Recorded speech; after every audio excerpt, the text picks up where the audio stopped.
नमस्कार। इस दिल से के एपिसोड में हम इस बात पे चर्चा करेंगे कि जो स्पेशल इंटेंसिव रिवीजन हो रहा है इसके पीछे एक राजनीतिक सोच है कि वाकई में इलेक्शन कमीशन चाहता है कि जो इलेक्टरल रोल है वो एक नए सिरे से उसको बनाया जाए ताकि इसमें कोई इधर उधर की बात ना हो, मतलब कि कोई दो बार नाम ना किसी का जुड़े या ऐसी बातें। क्योंकि जो हो रहा है ज़मीन पे मुझे ऐसा लगता है कि जिस तरह से कोर्ट भी इस बात को नज़रअंदाज कर रहा है कि ज़मीन पे क्या हो रहा है, किस तरह से बीएलओ फॉर्म अपलोड कर रहे हैं, किस किस्म की जानकारी हो रही है। क्योंकि आपको सबको मालूम है कि 2003 में ये सारा इलेक्टरल रोल डिजिटाइज हो गया था और उसके बाद सालाना हर जनवरी में इसको अपडेट किया जाता है और 2025 तक अपडेट हो चुका है। और जब बिहार का चुनाव हुआ जिसके नतीजे अभी हाल ही में आए तो गृह मंत्री जी ने जाकर भाषण दिया उससे पहले कि देखिए यहाँ तो बड़े घुसपैठी आ गए हैं और बांग्लादेश से लोग आ गए हैं, तो बड़ा ज़रूरी है कि उनको हक नहीं मिलना चाहिए वोट देने का। घुसपैठी अगर आए हैं तो इन्हीं के राज्य में आए होंगे, क्यों 2014 के बाद तो यही सत्ता में है, और अगर आए हैं तो जिम्मेदारी भी इनको लेनी चाहिए। और इलेक्शन कमीशन को पिछले 2014 के बाद इनको पता लग जाना चाहिए कौन से घुसपैठी आए हैं। अब चुनाव हो गया और चुनाव होने के बाद कोई ऐसा हमें देश के सामने किसी ने ये कहा कि कितने घुसपैठिए थे। तो ये तो अपने आप में एक राजनीतिक रीज़न था, वजह थी जिसकी वजह ने ये इन्होंने किया। दूसरी बात, जो रिवीजन इंटेंसिव रिवीजन हो रहा है, मैं आपको कुछ आंकड़ा देना चाहता हूँ। वो है कि इसके मापदंड ऑलरेडी तय हैं और मापदंड ये हैं कि 2003 के गाइडलाइंस के मुताबिक जो प्रिलिमिनरी लिस्ट जो बननी है बेस्ड ऑन एग्जिस्टिंग रोल्स, उसके लिए ट्रेनिंग चाहिए एन्यूमरेटर को, सर्वे चाहिए, रैशनलाइजिंग पोलिंग बूथ चाहिए। उसका वक्त जो 2003 की गाइडलाइन 2 और 3 की गाइडलाइंस में वो लिखा है कि 74 दिन चाहिए उसके लिए, 74 दिन। फिर हाउस टू हाउस वेरिफिकेशन, घर से घर, हर घर जाकर ये पता करें कि भाई वाकई में वहाँ वो लोग रह रहे हैं, उसका ड्यूरेशन है 31 दिन, उसको 31 दिन लगेंगे। और एंट्री और इन्यूमरेशन डेटा जो एंट्री करेंगे फॉर्म में जो बीएलओज हैं और करेक्शन करेंगे उसका लगेगा 60 दिन। और उसके बाद प्रेपरेशन, ट्रेनिंग, ये सब चीज़ें होगी। लेकिन हमारे जो प्रेजेंट हो रहा है वो प्रेपरेशन ट्रेनिंग के मतलब कि 28 अक्टूबर से लेकर 3/11 तक, मतलब जो 74 दिन पहले लगने चाहिए 2003 के मुताबिक वो आज 5 दिन में कर रहा है। जो 31 दिन लगने चाहिए वो 3 दिन में कर रहा है, ट्यूसडे से लेकर थर्सडे तक। और जो 60 दिन लगने चाहिए वो 3 दिन में कर रहा है। मतलब कि 2003 की गाइडलाइंस को नज़रअंदाज करते हुए ये सारा सर्वे 2 महीने में कराना चाहते हैं। ये हो ही नहीं सकता। मेरा मानना यह है कि इसके पीछे केवल एक ही लक्ष्य है, उस बारे में हम चर्चा करेंगे कि ये राजनीतिक मामला है।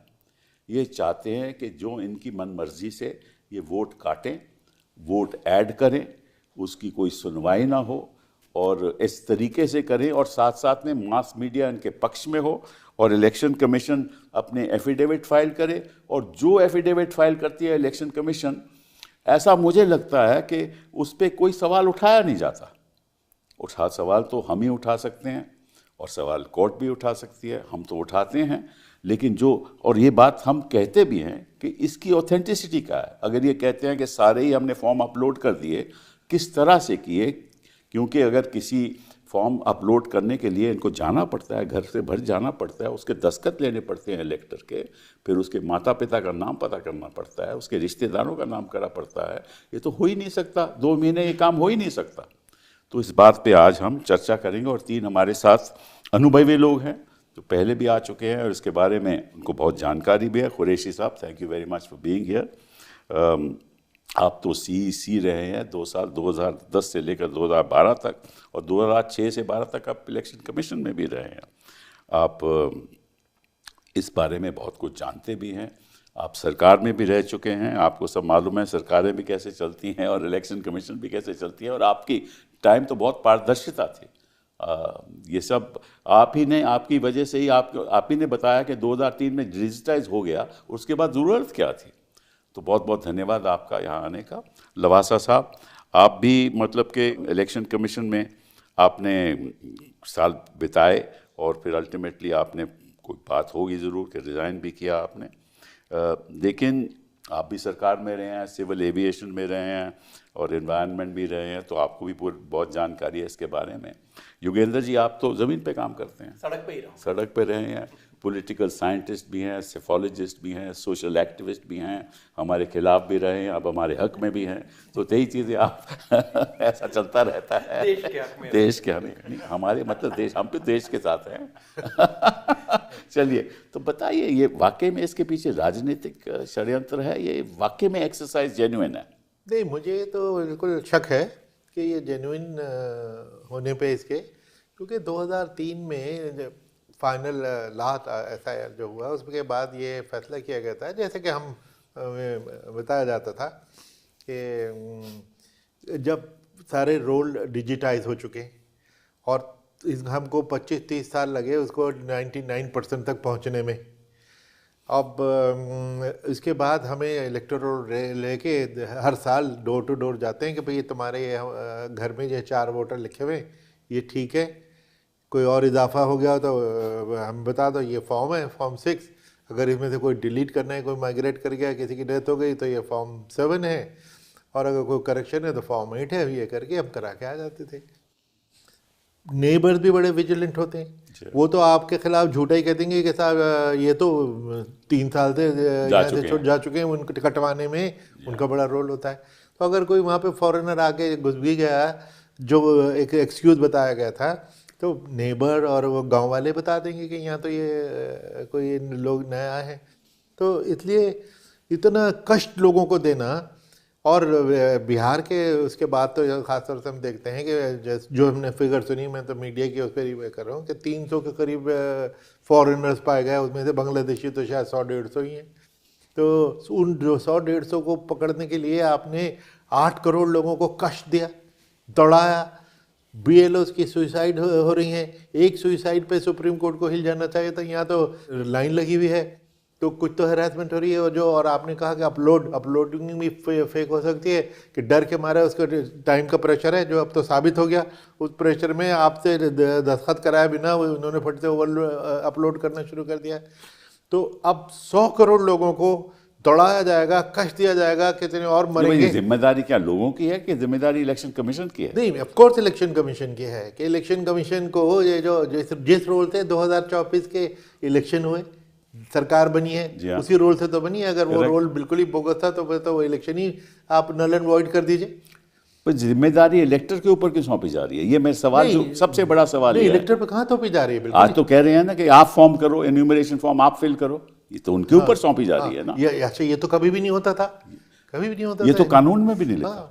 नहीं, मुझे नहीं मालूम, मेरे जो हरियाणा में शुरू होगा कि एन्यूमरेशन फॉर्म क्या होता है, क्या कैसे भरा जाएगा, कुछ पता नहीं है। मेरे पास पासपोर्ट के अलावा मेरे पास तो कोई डॉक्यूमेंट भी नहीं है। आप तो सेफ हैं, पासपोर्ट है आपके पास, आपको कोई प्रॉब्लम नहीं। नहीं, अगर पासपोर्ट के बेसिस पे हो जाए, अगर पासपोर्ट नहीं है तो प्रॉब्लम आती है। Right right. हाँ, बल्कि ये हुआ था, मैंने इस कॉन्टेक्स्ट में कहा, आप समझते हो कि 2 महीने काफ़ी है इस एक्सरसाइज? बिल्कुल। अच्छा, एक तो ये कि चलो बिहार में तो उनका बड़ा प्रेशर था कि इलेक्शन है, उसमें कंप्रेस कर दिया उन्होंने।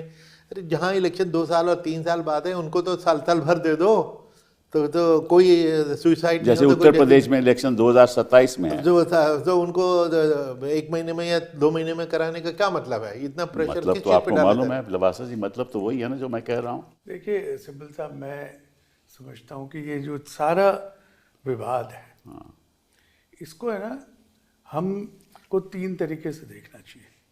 इसका मकसद क्या है, इसकी प्रणाली क्या है, और सिद्धांत क्या है। जी हाँ। Unfortunately, सारा discussion, including the debates in the court, they are only on the procedure. That's correct. The principles nobody is discussing. तो अगर हम ये माने, बिहार को आप टेस्ट केस समझे कि भाई उसमें मकसद क्या था, मकसद ये था कि इनएलिजिबल लोगों को हटाया जाए। जी हाँ। और दूसरा मकसद ये भी हो सकता है कि जो एलिजिबल हैं उनको इंक्लूड किया जाए। जी हाँ। और तीसरा मकसद ये होना चाहिए कि उसके अंदर एरर फ्री इलेक्टोरल रोल बने। जी हाँ।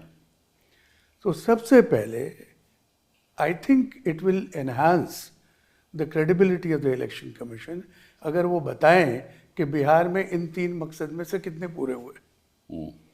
जहाँ सारे लोगों को, जैसा कुरैशी साहब ने कहा कि आप करोड़ों लोगों को एक आइडेंटिफिकेशन परेड करवा रहे हैं, तो आपने ये जो बिहार में प्रक्रिया की उसमें से इनएलिजिबल लोग कितने निकले, उसमें से एरर्स कितने दूर किए आपने। और मैं ये समझता हूँ कि इलेक्शन कमीशन के पास एक पैमाना है जिससे वो health of the electoral roll जांचते हैं। अच्छा। कि हमारे इलेक्टोरल रोल की हेल्थ क्या है, ईपी रेशो क्या है, जेंडर बैलेंस क्या है, फर्स्ट टाइम जो कोहॉर्ट है 18-19 उसमें से कितने लोग आने चाहिए, कितने नहीं आए। I think that analysis should be made public to convince everyone that indeed this exercise is required in the manner in which it is being done. Okay. तो अब अगर आप ये देखें कि जो प्रोसीजर फॉलो किया जा रहा है तो इस प्रोसीजर की आवश्यकता है उस रिजल्ट को अचीव करने के लिए, या कोई और तरीका है जिससे हम वही रिजल्ट अचीव कर सकते हैं। इसके ऊपर डिबेट कम हो रही है। और क्यों आपने 70 साल से जो प्रणाली चल रही थी उसको क्यों ओवरटर्न किया? मैं आपसे एक सवाल पूछना चाहता हूं कि मान लीजिए कि 300 इनएलिजिबल वोटर्स वोट दे रहे थे पहले, अब मान भी लेते हैं, अगर उसके अलावा देखा जाए, दूसरी साइड देखी जाए कि अगर 5000 वोटर जो एलिजिबल हैं उनके वोट काट दिए जाएं तो बैलेंस किस तरफ होना चाहिए? मतलब कि आप फिर इसका मतलब है 300 को वोट देने दो, 5000 वोट तो मत काटो। वो तो हमारे कानून की तो जो बेसिक मूल सिद्धांत यही है कि एक इनोसेंट को नहीं पनिश करना चाहिए, चाहे कितने गिल्टी लोग स्पॉट फ्री चले। Exactly that is the principle. Exactly. और मुझे नहीं लगता कि इवन अगर आपको ये 300 350 इनएलिजिबल लोगों को निकालना है तो उसके लिए इतनी बड़ी कॉम्प्रिहेंसिव एक्सरसाइज की जरूरत फॉर्मेट है ना, फॉर्मेट है ना, फॉर्मेट है। कोई रिपोर्ट करेगा कि साहब ये यहाँ का रहने वाला नहीं है, इसको वो तो साफ फॉर्मेट, आप जैसे कुरैशी साहब ने कहा वो इसीलिए तो है। और मान लीजिए 300, मैं कहता 600, तो इलेक्शन कमीशन भी है कि भाई मेरे इलेक्शन में 600 लोगों ने वोट किया, मैं 300 वोट से हारा, तो ये 600 लोग फॉरेनर थे तो इलेक्शन रद्द किया जाए। और सारे बिहार में अगर 300-400 लोग हैं तो उससे किस इलेक्शन पे फर्क पड़ेगा? तो योगेंद्र जी आप बताइए, इसके पीछे राजनीतिक षड्यंत्र है या वाकई में एक जेन्युइन एक्सरसाइज? तो साहब मैं क्या कहूँ, SIR क्या नहीं है पहले तो ये हम गिन लें। नंबर 1, SIR वोटर लिस्ट का रिवीजन नहीं है। जी हाँ। ये वोटर लिस्ट को कोरे कागज पर नए तरीके से लिखने का एक तरीका है। ठीक। खुद इलेक्शन कमीशन कहता है डी नोवो, तो रिवीजन शब्द तो हम छोड़ ही दें। नंबर 2, ये कोई पुराने किए हुए काम की रीइटरेशन या रेपिटेशन नहीं है। बार बार मीडिया में बोल बोल के सबकी जुबान पे चढ़ा दिया है कि 2003 में जो SIR हुआ था, 2000 इतने में हुआ था। अरे भाई कभी नहीं हुआ ये SIR, जैसा कि जो आप कह रहे हैं स्पेशल इंटेंसिव रिवीजन नाम की चीज इस देश में कभी नहीं हुई। नंबर 2, जो ये एन्यूमरेशन फॉर्म लोगों से मंगवाना, कागजात मांगना, हर आदमी से जो ऑलरेडी लिस्ट पे है उससे कागजात मांगना, इस देश के 75 साल में कभी नहीं हुआ। और आप दोनों से बड़े गवाह इस बात के कोई हो नहीं सकते। नंबर 2 ये नहीं है। नंबर 3, ये वोटर लिस्ट को क्लीन करने की प्रक्रिया नहीं है।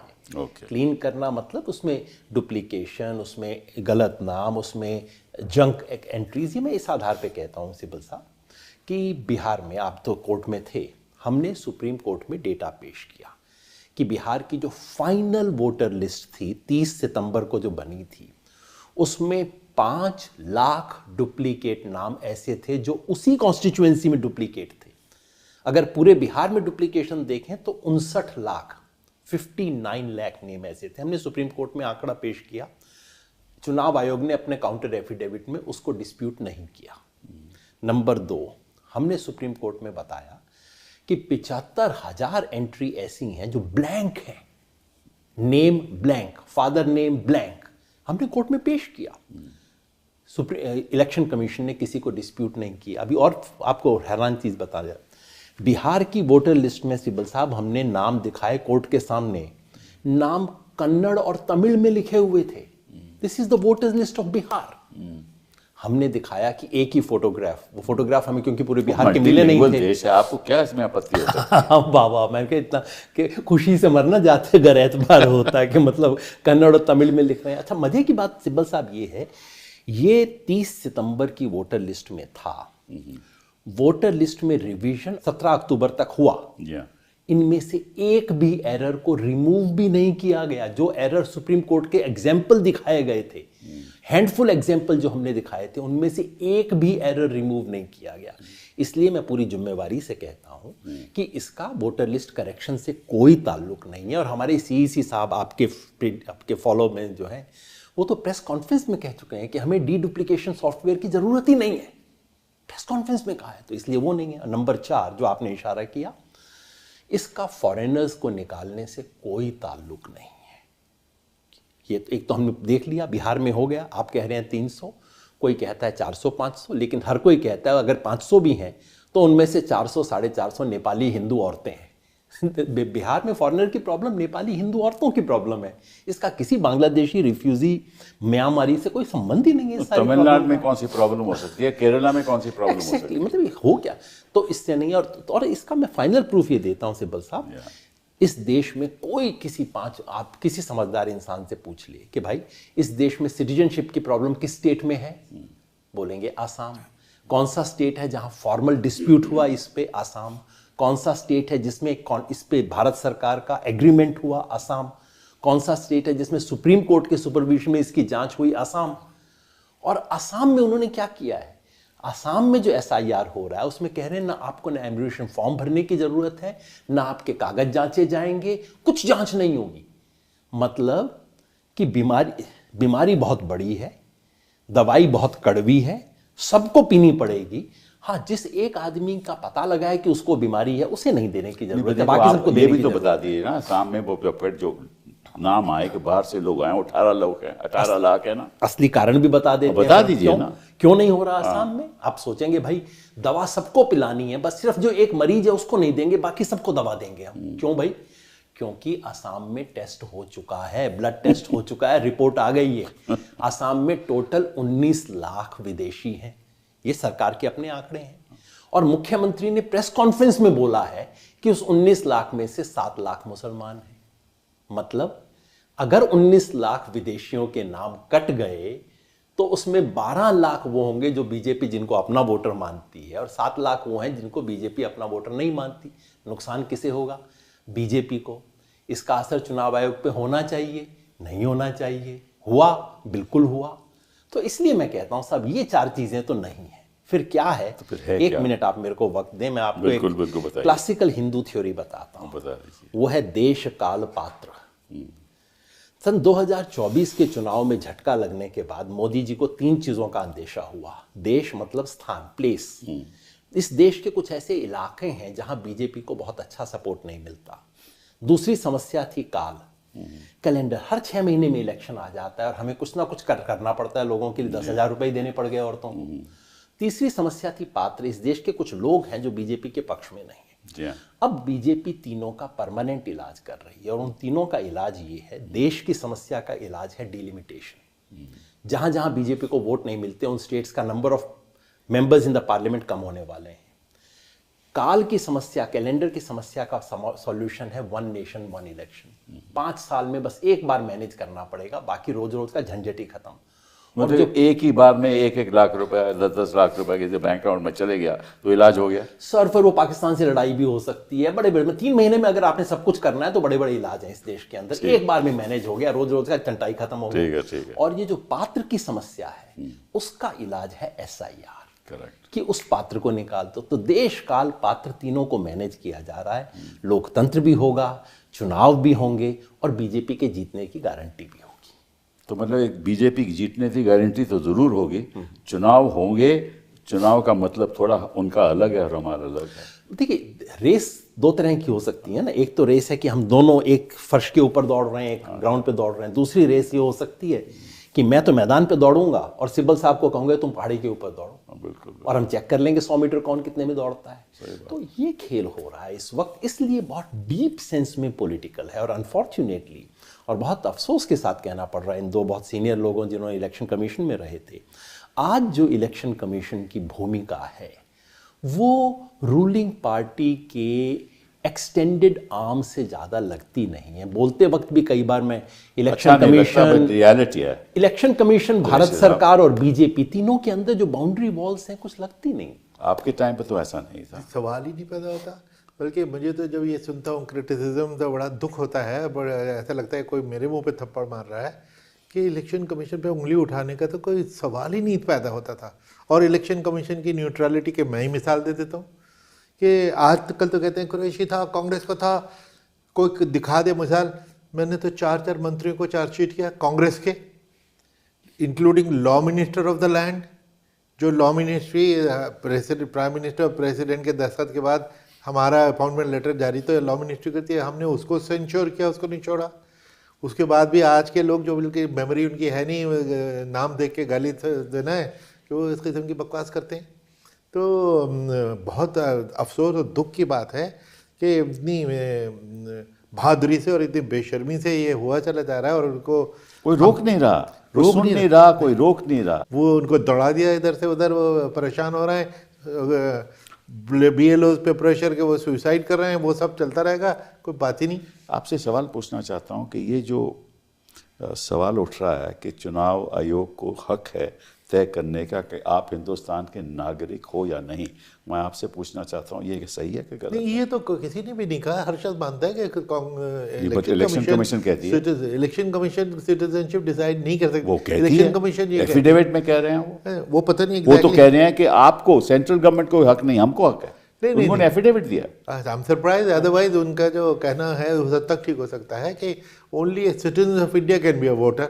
लेकिन वी प्रिज्यूम के सब इतने 150 करोड़ जो हैं सब इंडियन सिटीजन, उसमें 10, 20, 50, 200, 500, 5000 फॉरेनर साहब, आपको मालूम है आर्टिकल 10 ऑफ द कॉन्स्टिट्यूशन कहता है कि अगर आपका इलेक्टोरल रोल में नाम है, क्योंकि ये तो पार्लियामेंट्री लॉ है ना, क्योंकि one of the first things is कि if you are born in India, अगर मेरा जन्म स्थान यहाँ है तो मैं देश का नागरिक हूँ, और मेरा अगर इलेक्टोरल रोल में नाम है तो it is I am deemed to be a citizen, मतलब कि माना जाएगा कि मैं एक नागरिक हूँ। ये तो संविधान कहता है। तो फिर ये कैसे, और संविधान ही तय करेगा? स्टेटस तो सिटीजन का केंद्र सरकार देती है ना, स्टेट देती है ना। पासपोर्ट तो इलेक्शन कमीशन ने इशू करता है। तो वही ये कैसे कहते हैं? मुझे नहीं मालूम कैसे कहते हैं, शायद इनफैक्ट जो यादव जी ने एग्जाम्पल दिया असम का, वो अगर आप हिस्टोरिकली देखें कि इलेक्शन कमीशन ने क्या किया, ये जो आंकड़े इन्होंने दिए हैं 19 लाख और 12 लाख, ये आंकड़े तो 2018 में तय हो गए थे। बिल्कुल बिल्कुल बिल्कुल। बट इलेक्शन कमीशन ने ये हमेशा से अपनाया है कि भाई पहले सरकार जिसका उत्तरदायित्व है ये डिसाइड करने का कि आप नागरिक हो या नहीं हो, आप तय करो, उसके बाद हम इलेक्टोरल रोल में तरमीम करेंगे। तो उनके नाम तो नहीं काटे गए, बिल्कुल, आज तक नहीं काटे गए। जी हाँ। तो ये जो सवाल आपने उठाया कि सिटीजनशिप का डिटर्मिनेशन कौन करेगा, जाहिर है इलेक्शन कमीशन नहीं करेगा, आज तक नहीं किया। लेकिन ये जरूर है कि आर्टिकल 326 के हिसाब से सिटीजन्स कैन वोट, और आज तक किसी का ये क्लेम तो है नहीं कि इलेक्शन कमीशन ने बेहतर तरीके से किसी भी आदमी को वोटिंग राइट दे दिए। नहीं, बिल्कुल। They have adopted a procedure by which it is more और लेस एंश्योर्ड, और I would say completely ensured कि भाई नॉन सिटीजन होगा तो कोई ऑब्जेक्शन कर देगा। नहीं, देखिए ऐसा है कि सिटीजनशिप एक्ट हमारा बना, उस सिटीजनशिप के एक्ट के अंतर्गत अगर कोई पैदा होता है 1950 से लेकर 1987 तक, हाँ, तो वो सिटीजन माना जाएगा आर्टिकल 10 के अंतर्गत। अगर 1987 से लेकर जुलाई 2003 तक पैदा होता है तो उसके माँ बाप एक सिटीजन होना चाहिए, दोनों माँ बाप में से एक सिटीजन होना चाहिए। तो वो सिटीजन रहेगा। और अगर कोई 2003 के बाद पैदा होता है तो उसके माँ बाप एक सिटीजन रहे और दूसरा इलीगल माइग्रेंट ना हो। ये प्रावधान है सिटीजनशिप एक्ट के अंतर्गत। तो इसकी जांच तो बीएलओ नहीं कर सकता, उसके पास साधन ही नहीं है। तो ये साफ जाहिर है कि बीएलओ को कोई अख्तियार नहीं है।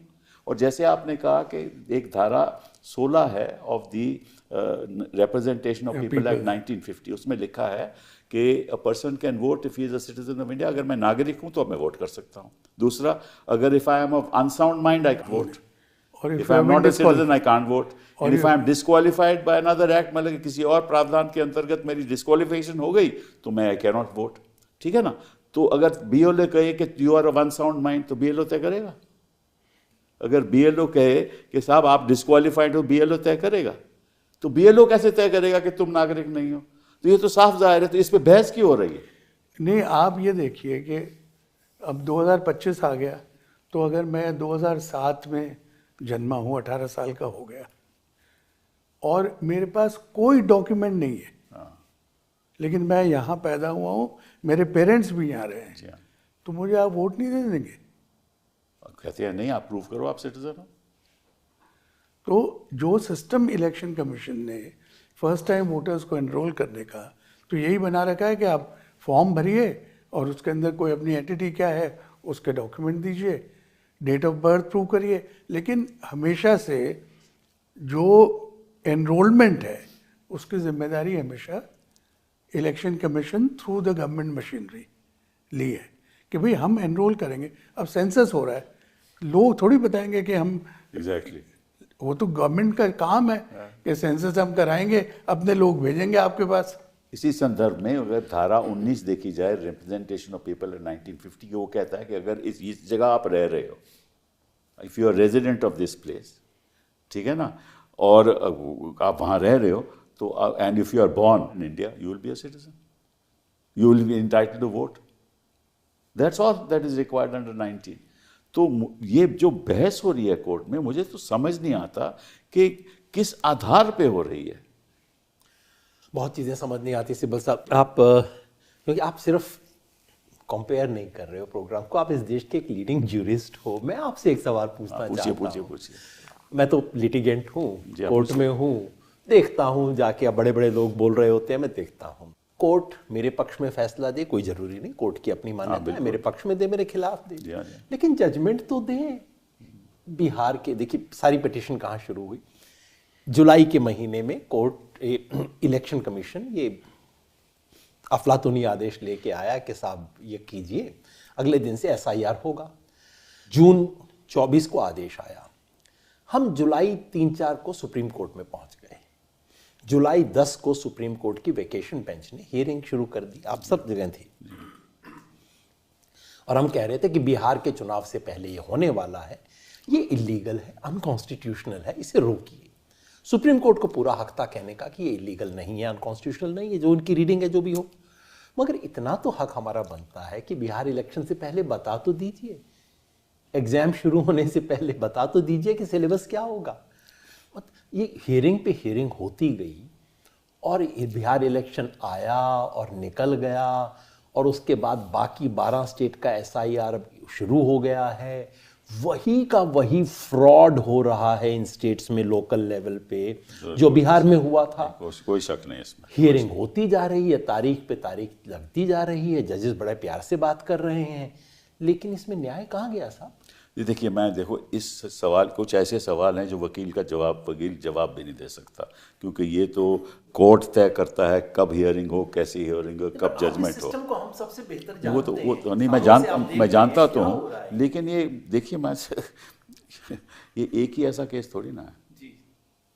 कई ऐसे मुद्दे इस देश के सामने हैं जो आज तक तय नहीं किए गए। डिस्क्वालिफिकेशन का मुद्दा जो महाराष्ट्र सरकार बनी हुई है, किस आधार पे बनी थी? उन्होंने तो कोई मर्जर किया नहीं था, फिर आज भी सरकार चल रही है, हमारे हिसाब से इलीगल है, वो आज तक सुनवाई नहीं हुई। जो इलेक्टरल बॉन्ड का मामला है, हमें मालूम है कि कौन कितना पैसा दिया, तो उन्होंने कहा आज तक उसकी सुनवाई नहीं हुई, 9 जजेस के सामने पेश, तो वो उसके बारे में हम नहीं कर। इनफैक्ट मैं आपको सच बात बताऊं, मैं ये चर्चा करना ही नहीं चाहता था, नहीं करना चाहता था, क्योंकि केस चालू है। लेकिन मैं चर्चा क्यों कर रहा हूँ, क्योंकि मैं इतना दुखी हूँ कि साफ जाहिर, आम आदमी को भी साफ जाहिर है कि जमीन पे हो क्या रहा है।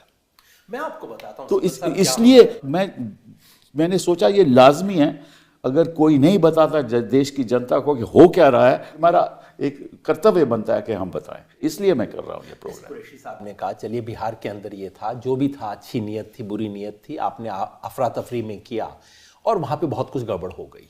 अब यहाँ पे तो आपके पास टाइम था, यहाँ हो क्या रहा है? जैसा आपने बताया, एक बार फिर बिहार में जबरदस्त चली, आपकी मजबूरी में अफरा तफरी हो गई, केओस हो गया। जी हाँ। यहां आप डिजाइन करके केओस ला रहे हो। आप कह रहे हो कि जिस तैयारी के लिए 74 दिन लगने चाहिए थे, हाँ, exactly. वो तैयारी मैं 6 दिन में करने का वक्त दूंगा।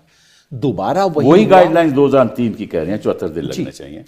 अच्छा, फिर दोबारा जो बिहार में हुआ था साहब कि आज SIR शुरू हो गया है, मैं BLO हूं, मुझे जाके फॉर्म लोगों को देने, लेकिन फॉर्म तो आया ही नहीं। फॉर्म छप के आएगा और फॉर्म यूनिक फॉर्म है, इंडिविजुअल फॉर्म है, छप के नहीं आया। 10 दिन से मैं बैठा हूं, मेरे पास फॉर्म नहीं आया। एग्जैक्टली यही चीज उत्तर प्रदेश में हुई है। ये सब चीज के बाद यही खेल बिहार में हुआ था। बेचारे के पास फॉर्म ही नहीं है, किसको जाके देगा? बाद में फॉर्म आया, सिंगल फॉर्म आया, अब उसको कहा जा रहा है 2 देने, 1 कॉपी लेनी। बेचारा कहां से कॉपी लेके देगा आपको? और एक BLO से क्या उम्मीद की जा रही है बेचारे से? आप समझिए, वो बेचारा स्कूल टीचर है, जैसा वैसा फोन वोन चलाता होगा। मैं भी अपने फोन चलाते टाइम बच्चे से पूछता हूं कई स्मार्ट चीजों को, मुझे भी नहीं पता लगता। उस बंदे से कहा जा रहा है कि तुम ये जो 1000-1200 लोग हैं, इनको जाके यूनिक फॉर्म है, दो रसीद वापस लो, उन लोगों के घर 3 बार जाके चेक करो कि भाई तैयार हो गए हो, तुम फॉर्म अपना दे दोगे। फिर उनको मदद करो कि वो 2003 के फॉर्म में अपने पिता का, माँ का, चाचा का, दादा का नाम ढूंढें, जिसकी कॉपी आपको मुश्किल से मिल नहीं रही है। आप उसको मदद करो। और उनको भी मदद करो, वो औरतें जिनकी शादी होके गांव में आ गई हैं, जिनका मायके 100 किलोमीटर दूर है, किसी का मायके दूसरे स्टेट में है, महाराष्ट्र गुजरात के बॉर्डर पे हो रहा है। गुजरात में उनको कहा जा रहा है लड़की महाराष्ट्र से आई है, महाराष्ट्र में SIR हो नहीं रहा, महाराष्ट्र में 2003 की लिस्ट अवेलेबल नहीं है, उनसे कहा जा रहा है। तो वो बेचारा BLO गुजरात के गांव में बैठ के महाराष्ट्र की, जो 10 किलोमीटर दूर का गांव है, उस गांव की औरत का, उसका उसके माँ बाप का वो ढूंढेगा। अच्छा, फिर यही नहीं साहब, उसके बाद उनके फॉर्म रिसीव करेगा और उसको अपलोड करेगा। जितने भी लोग जो प्रोग्राम देख रहे हैं, मैं कहता हूं, आप एक दिन में 50 कागजों को PDF अपलोड करो अपने फोन के जरिए, और शाम तक आपकी जो हालत होगी, जो आप बीवी से झगड़ा करोगे, आप देख लेना। और उस बेचारी BLO को कहा जा रहा है कि सर 200 उनको ऑर्डर दिया जा रहा है कि तुम 1 हफ्ते के अंदर 1000 फॉर्म अपलोड करो, 200 फॉर्म अपलोड करो। अब बेचारा किस तरह के फोन को लेके PDF, उसकी फोटो बना के PDF को उसमें लोड कर रहा है। इंटरनेट कनेक्टिविटी की हालत क्या है? दिमाग खराब हो गया है लोगों का, ये क्या कर रहा है? एक बिहारी का मैं हवाला देता हूँ आपको, एक आर्मी का आदमी जो पटना आया कि मैं अपने फॉर्म फिल करना चाहता हूँ, ये वीडियो पे है, ये मैं अपनी बातें नहीं ऐसे नहीं कह रहा। वो आया पटना में, और जब वो BLO के पास गया, पहले तो 2 दिन BLO मिला नहीं, जब गया तो उसने बोला साहब आपका फॉर्म तो अपलोड हो चुका है। उसने बोला कैसे हो चुका है? मेरे दस्तखत नहीं होने, मैंने कर दिए थे। वो खुद बोल रहा है कि मैंने कर दिए थे। उसने बोला आपने कैसे कर दिए थे? वो मेरी माँ के दस्तखत, वो भी मैंने कर दिए थे, तो मैंने अपलोड कर दिया। तो आपने क्यों ऐसा किया? ऐसे मेरे से गलती हो गई। गलती होगी मतलब क्या? आप अपने बयान दीजिए। उसने एफिडेविट दिया है, वो सारी चीज़ वीडियो पे है। दूसरा वीडियो पे है, हरियाणा से 4 ट्रेनें चली 3 नवंबर को, हाँ चली, 2 सुबह 2 दोपहर को, और उसमें 6-6 हज़ार लोग थे, और सब कह रहे थे कि हमें सैनी ने भेजा है, BJP ने पैसा दिया। ये सब वीडियो पे है, पैसा दिया है तो हम बिहार जा रहे हैं वोट करने के लिए। कोई करनाल से चल रही थी, कोई सोनीपत से चल रही थी, ये वीडियो पे है ना। और फिर हमने सवाल उठाया, हमने वीडियो दिखाया, हमने प्रेस कॉन्फ्रेंस दी, ना चुनाव आयोग ने कुछ कहा, ना किसी ने सवाल किया, ना रेलवे मिनिस्ट्री ने कुछ कहा। हो क्या रहा है कुरैशी साहब? तो ये जो आपने जिक्र किया ना, मैं लंदन में था, मेरे पास ADR के सेक्रेटरी जनरल का फ़ोन आया कि यहाँ के एक MP जो थे सिन्हा, क्या नाम है, प्रोफेसर सिन्हा, कि वो बिहार वोट देने गए हैं, तो इज़ इट लीगल? तो मैंने कहा ज़रूर उन्होंने ये क्या होगा कि अपना नाम यहाँ से कटवा के वहाँ पे कर दिया होगा, क्योंकि प्रोमिनेंट आदमी है। 5 मिनट बाद उनको फ़ोन आया कि आप बिल्कुल ठीक कर रहे थे, उन्होंने यहाँ से कटवा दिया। तो अब नॉर्मली वहाँ जाके लिखवा दिया, ये लीगल नहीं है। You have to be normally resident, and normal resident की डेफिनेशन है 6 महीने। तो यहाँ 3 दिन के लिए गए, जिसको हमने कहा कि पोल डे टूरिज्म नहीं चलेगा। तो जो आपने बताया कि ट्रेनें गई हरियाणा से और दिल्ली से, इधर से उधर से, हो सकता है ये बिहारी हों और वहाँ जाके उनको रजिस्टर नहीं, दो पॉसिबिलिटीज हैं कि एक तो बिहारी हो, उनको जाके अपना वहाँ पे रजिस्टर करा दिया और के वापस आ जाओगे यहाँ पे करा देंगे। वो भी देखो। दूसरा ये कि फेक वोटर्स हैं कि किसी के नाम से देखो, जो बिहारी की बात मैं आपको बताता हूँ, इन्होंने कहा कि भैया बड़ा रश होता था छठ की वजह से, इसलिए छठ की वजह से हमने अनशेड्यूल्ड ट्रेन चलाई। तो छठ तो 28 अक्टूबर को खत्म हो चुकी थी, ये तो 3 नवंबर को ट्रेन चली, ये तो बिहारी हो ही नहीं सकते थे। कि अगर छठ के लिए बिहार में आए हैं वो, तो वापस तो नहीं जाएंगे फिर आने के लिए वोट करने के लिए। तो ये तो साफ जाहिर है। अब इसकी कोई जांच नहीं करेगा। नहीं, एक तो वो जो आप बात कर रहे हैं ना, वो तो फेक वोटर के बहुत पुरानी प्रॉब्लम है। यहाँ जो मैं स्पेशल प्रॉब्लम बताना चाह रहा हूँ कि इलेक्टोरल रोल नोटिफाई करने के बाद 3 लाख और ऐड हुए। वो 3 lakh possibly professor Sinha type के हो सकते हैं कि यहाँ कटवा के डलवा लिया, क्योंकि वापस आके रिवर्स करा लेंगे। हो सकता है वो भी। तो ये बिकॉज नहीं, इसीलिए मैं सिब्बल साहब बार बार कह रहा हूँ कि कोर्ट क्यों नहीं इलेक्शन कमीशन को कहती है कि आप हमको पूरा एनालिसिस बताओ बिहार के इलेक्टोरल रोल का, आपने क्या हासिल किया उसके अंदर। सर, इनमें से कुछ सवालों का मैं जवाब दे देता हूँ। आपने जो तीनों चीज़ें पूछी थी वो तीनों हमने कोर्ट के सामने पेश की, इलेक्शन कमीशन की अपनी चीज़ों से। आपने बताया बहुत सुंदर चीज़ ईपी रेशो, जिसका मतलब है कि आपकी वोटर लिस्ट में उसका आबादी से क्या ताल्लुक है, वोटर लिस्ट सही है नहीं है, उसका एक इंडिपेंडेंट जजमेंट है। पॉपुलेशन का एस्टिमेट है, आपकी 18 साल से ज़्यादा लोगों की आबादी कितनी है और वो कितना है।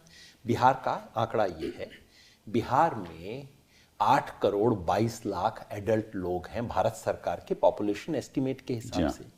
जब SIR शुरू हुआ तो 7 करोड़ 90 लाख लोग थे, 89 थे, 90 लाख मान लीजिए।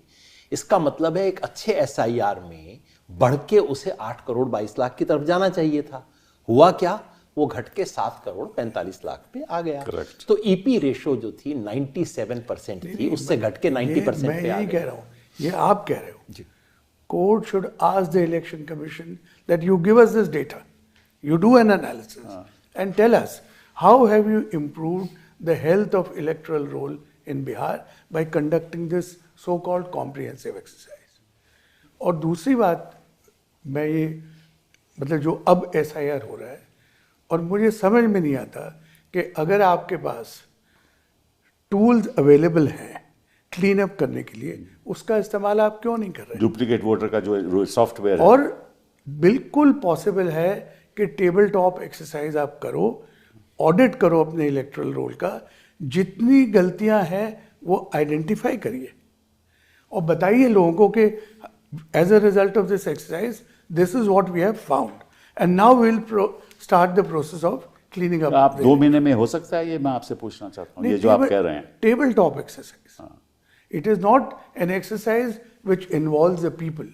आपको डुप्लीकेशन सॉफ्टवेयर चलाना है, उसमें लोगों की जरूरत थोड़ी है।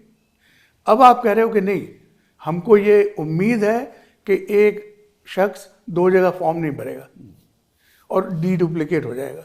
ये क्या मतलब हुआ। आपको चाहिए कि जो टूल आपके पास है, और आखिर पिछले 20 साल में इलेक्शन कमीशन ने डुप्लीकेशन सॉफ्टवेयर यूज करके बहुत सारे डुप्लीकेशन किए हैं, तो वो क्यों अबैंडन कर रहे हो आप। कोर्ट को ही पूछना चाहिए ना। This is what I am saying. Court इतनी मेहरबान There is क्यों no है, reason. आपको पता होगा। There is no reason why the tools available should not be used. Otherwise, अगर आप अपने ही डेटा को फॉर्म के अंदर डाल के और दस्तखत करा के वापस अपलोड कर दोगे, you are inheriting all the errors. Absolutely, absolutely. मैं आपको थोड़ा आंकड़ा देना चाहता हूँ कि इन्होंने ADR के ही आंकड़े हैं, मेरे अपने नहीं हैं, कि उनके एनालिसिस में रिवील हो। इनिशियली इन्होंने कहा था deletion 22 lakh included 22 lakh deceased और 7 लाख डुप्लीकेट और 35 लाख अनट्रेसेबल माइग्रेटेड, ये इनका डेटा था। अब जब बूथ लेवल पे इसका वेरिफिकेशन हुआ तो पता चला कि दलित और मुस्लिम वार्ड्स में leading to silent invisible rigging, gender disparity is alarming, women voters dropped 6.1%, that is 22.7 lakh versus 3.8 for men. Women dropped. Then with highest impact in Gopalganj, 15.1% women dropped, deletions 1.5 lakhs, Madhubani 1.3 lakhs. In Bihar's 25 assembly elections, deletions exceeded victory margin in 174 seats. ये तो reality है बिहार की, और कोई जवाब नहीं। ये सारी चीज हमने फिर जेंडर रेशो हमने कोर्ट के सामने रखी। SIR होने से पहले बिहार की जेंडर रेशो थी 916, यानी कि 1,000 आदमियों के पीछे 916 औरतें थी। SIR खत्म होने के बाद वो 894 हो गई है। SIR की वजह से जेंडर रेशो गिरी, इंप्रूव होनी चाहिए थी, गिरी। तो why is the court not asking these? क्या बताएं, क्या बताएं? तभी तो हम ये प्रोग्राम कर रहे हैं कि चलिए कोर्ट नहीं करना चाहते नहीं करिए, हमारी तो जिम्मेदारी बनती है। हमने सिब्बल साहब ये भी दिखाया, सामने तो ये बात रखें। हमने एक और सॉफ्टवेयर, कोर्ट से कोई हमें रंजिश नहीं है, कोर्ट अपना काम कर रही है, लेकिन देश की जनता को तो पता होना चाहिए नीचे के। सिब्बल साहब हमने एक सॉफ्टवेयर, आजकल सॉफ्टवेयर मिलता है जो नामों का एनालिसिस कर सकता है, उससे हमने एनालिसिस करके देखा ये जो 65 लाख लोग जिनका नाम कटा था उसमें से हिंदू मुस्लिम प्रोपोर्शन क्या था। बिहार में 17% हिंदू हैं, 17.7% मुसलमान हैं, लेकिन जिन 65 लाख का नाम कटा उसमें 25% मुसलमान हैं। हमने बात कोर्ट में पेश की, चुनाव आयोग ने कहा ये कम्युनल लोग हैं, हिंदू मुस्लिम देख रहे हैं। मैंने छोटी सी बात कही, इलेक्शन कमीशन की हिस्ट्री में आज तक सिर्फ एक बार हुआ है जबकि स्पेशल इंटेंसिव रिवीजन किया गया था, वो 2001 में था। ठाकुर द्वारा यूपी की कॉन्स्टिट्यूएंसी थी जहां लिंगदो साहब गए और उन्हें बताया गया कि इस कॉन्स्टिट्यूएंसी में कोई 25-30 हज़ार मुसलमानों का नाम काट दिया गया। तो लिंगदो साहब ने तब उनको भेजा था, वो कौन थे, राव साहब, राव को भेजा, उन्होंने इन्वेस्टिगेट किया, बताया बात सही है। तो मैं नहीं चाहता कि इलेक्शन कमीशन हिंदू मुस्लिम का एनालिसिस करे, लेकिन अगर कोई आके शिकायत कर रहा है, आपको दिखा रहा है कि सिस्टमेटिकली एक कम्युनिटी को काटा जा रहा है, तब तो आपका फर्ज बनता है कि आप उसको डबल चेक करें। इलेक्शन कमीशन कर चुका है ये काम। भी मैं आपसे पूछना चाहता हूं कि धारा 21(3) ऑफ द 50 एक्ट कहता है कि आप इंटेंसिव रिवीजन कर सकते हो, कोई पार्ट ऑफ अ कंस्टिट्यूएंसी और अ कंस्टिट्यूएंसी स्पेशल रिवीजन कर सकते, कहता है ना वो। तो उसका मतलब यह है कि आपको कहीं लगे कि ऐसा गड़बड़ हो रही है तो वहां आप कर सकते हो, लेकिन सारे देश में आपने तय कर दिया कि हम स्पेशल रिवीजन करेंगे। किस आधार पे? आपको पहले बताना चाहिए देश को किस आधार पे कर रहे हैं। एक चीज मैं योगेंद्र जी से जानना चाहूंगा जो सारे डिबेट में मैंने सुनने को नहीं मिली कि वो इलेक्टोरल रोल पहले बनता है, उस बेसिस पे वोटर आईडी कार्ड बनता है। इन्होंने वोटर आईडी कार्ड को रिजेक्ट कर दिया कि हम इसको रिकग्नाइज नहीं करेंगे। नए वोटर रोल की बेसिस पे इन्होंने आईडी कार्ड इशू किए कि नहीं किए? हमको 30 साल लगे थे, इन्होंने 30 दिन में कर दिए जादू की छड़ी से यूज करके कि नहीं, ये जानना चाहता हूँ। कुछ नहीं हुआ। कौन सा वोटर आईडी का कौन सा यूज किया गया? पुराने कार्ड चल रहे हैं, पुराने कार्ड तो इन्होंने डी रिकग्नाइज कर दिए थे। इन्होंने क्या कहा मैं बताता हूँ, क्योंकि ये सवाल हमने उठाया। हमने कहा कि भाई ये लोग अपने ही कार्ड को कैसे डी रिकग्नाइज कर सकते हैं। तो इलेक्शन कमीशन का जवाब, बिल्कुल जवाब था इलेक्शन कमीशन का जवाब उनका ये है कि क्योंकि हम 100% कार्ड इशू कर चुके हैं, 100% एपिक नंबर इशू किए जा चुके हैं, अगर एपिक नंबर होने को मान लिया जाए तब तो हमारी SIR एक्सरसाइज का कोई मतलब ही नहीं बचेगा, क्योंकि डिफंक्ट हो जाएगी। फिर तो हर किसी के पास SIR एपिक कार्ड है। इसलिए ऑन दैट ग्राउंड फिर तो केस ही सेटल हो जाएगा। द मोमेंट यू से कि एपिक कार्ड अलाउ होना चाहिए, इसका मतलब है जो भी वोटर लिस्ट पे था सबको क्यों अलाउ, फिर उसके बाद तो SIR खत्म हो जाएगा। ये प्ली इलेक्शन कमीशन ने दिया। वो बात मैं समझ गया, लेकिन फाइनली इन्होंने कौन सा एपिक कार्ड यूज किया? पुराना, बिल्कुल पुराना तो किया जिसको डिजिटल कार्ड कर चुके थे वो इसको एक्सेप्ट कर लिया दोबारा। तो बेसिक ये था, अगर आपके पास एपिक कार्ड है उस बेसिस पे आप क्लेम नहीं कर सकते कि मुझे जाना है, लेकिन आपको अगर नई लिस्ट में दे दिया तो आपका पुराना एपिक कार्ड वो यूज करेंगे। पुराने को इन्होंने रीवैलिडेट किया क्या?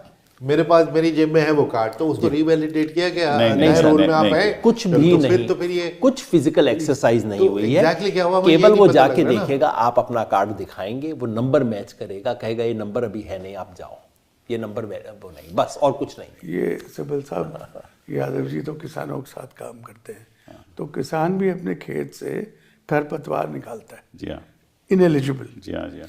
ही doesn't destroy the crop to remove the weed. Correct. तो क्यों हम ऐसी प्रक्रिया अपना रहे हैं जिसके अंदर सब लोगों को, और by the way I heard कि ये लीगल इशू रेज हुआ है कि अगर आपने स्पेशल इंटेंसिव रिवीजन करते वक्त ये कहा कि पुरानी वोटर लिस्ट ख़त्म, तो एक थोड़े दिन के लिए सबके वोटिंग का अधिकार आपने ख़त्म कर दिया, क्योंकि जब तक नई नहीं बनेगी तब तक कैसे अधिकार मिलेगा? तो does election commission have that authority? आजकल तो election commission can do what it likes, but वो तो अलग बात है। आखिरी बात वो ये है कि ये जो सुइसाइड हो रहे हैं, उत्तर प्रदेश में एक सुइसाइड, उसने कहा कि साहब मुझे बताया गया, प्रेशर डाला गया कि साहब ये ओबीसी के वोट काटो। राजस्थान में सुइसाइड हुआ, अब बाकी जगह तमिलनाडु में सुइसाइड हुए। तो ये अगर सुइसाइड तो मंजूर है, मतलब कि सुइसाइड हो जाए तो कोई बात नहीं, बीएलओ सुइसाइड हो जाए, एक फॉरेनर वोट कर ले तो वो तो एक राष्ट्रीय मुद्दा बन जाएगा। तो ये क्या सही है? नहीं, यही तो आज के डिस्कशन का मुद्दा है कि वो टोटली डिस्प्रोपोर्शनेट। ये जैसे एक मच्छर को मारने के लिए एक तो आपने यूं मार दिया, या आपने स्प्रे कर दिया, या पूरे या पूरे बिल्डिंग गिरा दीजिए कि उसमें मच्छर शायद मर जाए। तो ये एनालॉजी में कि पूरा स्ट्रक्चर को गिरा दिया कि इसमें 2-4-10 फॉरेनर हैं, वो निकल के आ जाएंगे, कहाँ से आ जाएंगे? और सुइसाइड या डेथ, क्योंकि जिन लोगों की डेथ हुई है, सुइसाइड नहीं है, उनके केसेस में भी अंदेशा यह है कि it was because of exertion और ओवर एक्सर्शन। That's true. तो अगर 60 लोग इस एक्सरसाइज में मर गए हैं, बहुत चिंता का विषय है। क्योंकि अगर आप ये कहो कि ये तो पीस टाइम कैजुअलिटी है, तो पीस टाइम एक्सरसाइज रिवीजन को वॉर किसने बनाया? इलेक्शन कमीशन ने बनाया कि you are waging a war against phantom ineligible people. बिल्कुल। और मैंने वही कहा सर, देखिए किसी भी बड़ी एक्सरसाइज में कुछ एक्सीडेंट हो सकते हैं, कुछ ट्रेजेडी होती हैं, लेकिन ये तो डिज़ाइन डिफेक्ट की वजह से हो रही है। आपने डिज़ाइन ऐसा किया है जिसकी कोई ज़रूरत नहीं। जो डिज़ाइन आपने जान के किया है जी, एक मंशा के साथ किया है, सरकार के साथ मिल के किया है, ताकि हमें रिजल्ट जैसे हम चाहें मिले। और ये मेरा अपना व्यक्तिगत मानना है, मेरे से कोई माने ना माने वो अलग बात। इसलिए there is blood on their hands। 2003 का आपने जिक्र किया कि कैसे कैसे हुआ था, ये नोटिफिकेशन इलेक्शन कमीशन की वेबसाइट पे है? गाइडलाइंस हैं? नहीं सर, गाइडलाइंस नहीं, वो बड़ी गहरी बात इशारा कर रहे हैं। ये इलेक्शन कमीशन ने कहा भाई 2003 में जो हो रहा है हम उसको दोहरा रहे हैं। हमने कहा तो अच्छा गलत है ना वो।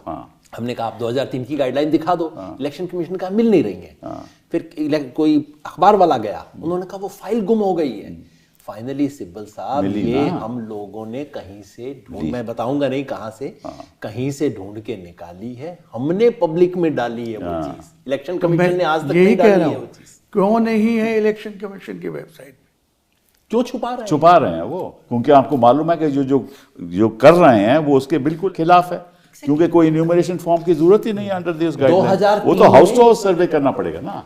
और 2003 की गाइडलाइन में लिखा हुआ है कि किसी एन्यूमरेटर को जाके सिटीजनशिप की जांच नहीं करनी है, लिखा हुआ है, गाइडलाइन है ये। अच्छा, बिल्कुल उल्टा है जो ये कर रहे हैं। कहता हूँ कि अगर किसी लीडर ने शिकायत की तो उसे कहते हैं आप एफिडेविट दीजिए। करेक्ट।